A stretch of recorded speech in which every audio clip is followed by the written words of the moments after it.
Իմ այցը Արևմտյան Հայաստան եղել է 2023 թվականին, արդեն 2 տարի անցել է։ Ինչ որ դրդապատճառներ հատուկ չեն եղել, ուղղակի եղել է ցանկություն։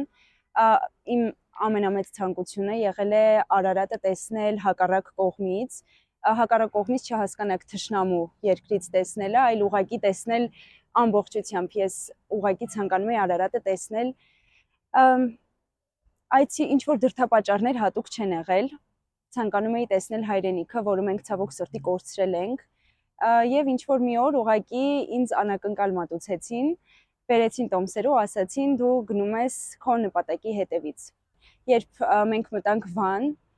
երբ ես տեսա Վանա լիճը, սկզբում չէի հասկացել, որ դա Վանա լիճն է, երբ ասացին Վանա լիճն է, ես ուղղակի այսպես ապշահար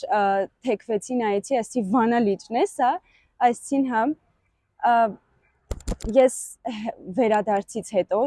հասկացա, որ իմ սիրտը ուղղակի մնացել է Վանում, բոլոր 4-5 քաղաքներից, ոչ թե ամենատեսարժաններ, այլ իրոք հոգեհարազատ քաղաքը Վանն էր եւ Սուրբ Խաչ եկեղեցին, որտեղ իրոք ես թողել եմ իմ սիրտը ու որտեղ ցանկանում եմ վերադառնալ կրկին ու կրկին։